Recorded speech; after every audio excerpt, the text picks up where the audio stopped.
हरियाणा के जिले फरीदाबाद के सेक्टर 37 बाईपास रोड पर खड़ी एक बस में बीते कल के लगभग 30 वर्षीय युवक का शव बरामद हुआ, जिसमें उसके शरीर पर कई दर्जनों चाकू के वार के निशान थे।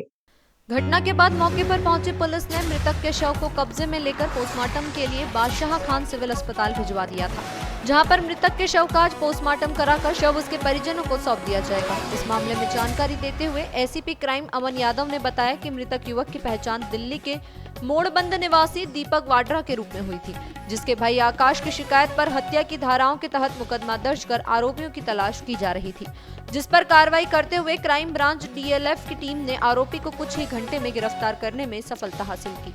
गिरफ्तार आरोपी ओम चौहान भी दिल्ली के मोड़बंद का ही रहने वाला है, जिसकी उम्र लगभग 18.5 वर्ष की है। आरोपी और मृतक दोनों दोस्त थे। एसीपी क्राइम अमन यादव ने बताया कि मृतक दीपक वाड्रा आरोपी ओम चौहान से उम्र में काफी बड़ा था। दोनों ही नशा करने के आदी थे और दीपक वाड्रा लगातार ओम चौहान के घर से उस पर दबाव बनाकर नशा करने के लिए रुपए मांगता रहता था। इसी से परेशान होकर ओम चौहान ने दीपक वाड्रा पर अपने पास रखे चाकू से हमला कर दिया। फिलहाल आरोपी को गिरफ्तार कर लिया गया है। हत्या की वारदात को अंजाम देने में इसके साथ इसका एक दोस्त भी शामिल था, जो कि फरार है। उसे भी जल्द गिरफ्तार कर लिया जाएगा। एसीपी अमन ने बताया कि आरोपी को कोर्ट में पेश कर रिमांड पर लिया जाएगा, ताकि आरोपी से वारदात में प्रयोग चाकू बरामद किया जा सके। जी सर, इस मामले में प्रेस कॉन्फ्रेंस करने से कल सेक्टर 37 फरीदाबाद में सराय पुलिस स्टेशन के अंदर एक हत्या का मामला जो है वो सामने आया था। एक रोड साइड पार्क बस के अंदर एक युवक की जो है वो हथियारों से वार करके, धारदार हथियार से वार करके जो है हत्या को अंजाम दिया गया था। उसी संदर्भ में एफआईआर नंबर 69 बीएनएस के जो सेक्शन 103 सब सेक्शन 1 और जो अदर एलिमेंट सेक्शन उनके तहत हत्या के मामले में दर्ज किया गया था।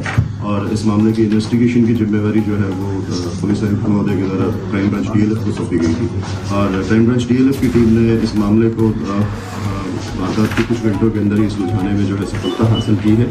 और जो मृतक है उसकी पहचान दीपक वाड्रा के रूप में हुई है, जो दिल्ली का रहने वाला है।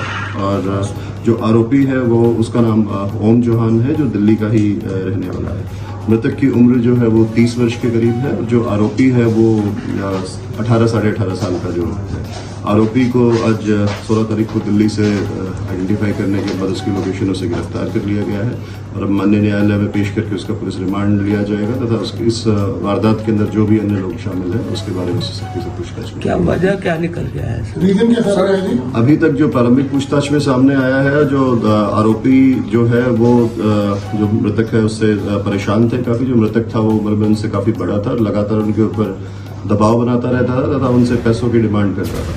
आरोपी और मृतक दोनों ही नशे के जो है वो आदी रहे हैं। वारदात के समय पे भी वो लोग जो थे वो नशे के अंदर थे।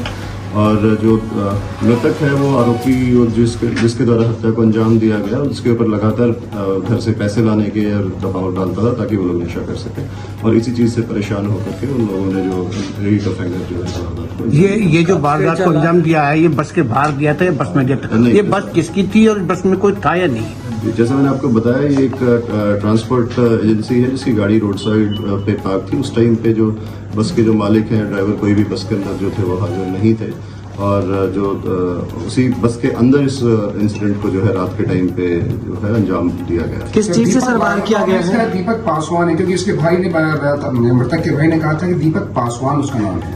जो अभी तक जो डॉक्यूमेंट सामने आया उसका नाम दीपक वाड्रा के रूप में सामने जो है वो आया है। और जैसा मैंने आपको बताया कि वारदात जो है जो बस के अंदर वहाँ पे दी गई, इसको अंजाम दिया गया था। और क्राइम ब्रांच की टीम ने इसको वारदात के कुछ घंटों के बाद ही जो आरोपी है उसको आइडेंटिफाई किया है, जिसे गिरफ्तार कर लिया गया है। और अब जो वेपन है जिसके द्वारा उन्होंने इस वारदात को अंजाम दिया गया, उसे रिमांड के दौरान जो रिकवर किया जाएगा।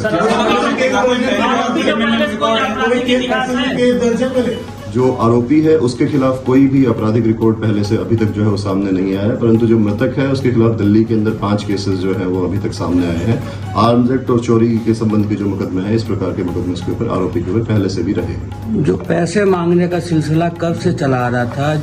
अभी तक जो इसने जो आरोपी है उसके द्वारा बताया गया है कि लगभग 1-1.5 साल से लगातार उनके ऊपर दबाव बना था, तो उनसे पैसे जो है वो मांग रहा था। वो वक्त पे पैसे ला करके देते थे, लेकिन वो जो पैसे उनसे मंगवाता था साधारणतः उस पर यूज है वो नशा करने के लिए। सर, ऐसे क्या ये मामला प्लान है? इस तरीके की इलीगल बसें वहाँ खड़ी हैं, बहुत इलीगल तरीके से बसें चला रहे हैं, क्या ऐसे बस वहाँ भी कार्रवाई हुई कि 2 महीने से वो बस खड़ी थी, रैंक से नहीं बनता सर। अगर जिस बस के जो ऑनर हैं या फिर ड्राइवर्स हैं उनके द्वारा किसी भी तरीके की जो वायलेशन की गई होगी उसके ऊपर अलग से कार्रवाई जो है वो संबंधित विभाग करते हैं। ये कह रहे थे ये जो हत्याकांड है क्या ये पूरा प्लान था? नहीं, जैसा मैंने आपको बताया कि वो एक दूसरे को पहले से जानते थे, लगातार साथ में बैठ करके नशा करने के आदी थे और उस रात को जब वो साथ बैठ करके नशा कर रहे थे उसी दौरान ही उनका जो झगड़ा है वो बढ़ा और उसके द्वारा जो साथ में जो चाकू वो साधारण रखता था उसके द्वारा जो है कुल कितने लोग हैं? कितने लोग इसमें शामिल? बॉडी का जो पोस्टमार्टम है वो करवाया गया है और जो इनिशियली देखने के ऊपर लग रहा है उसके ऊपर मल्टीपल दर्जनों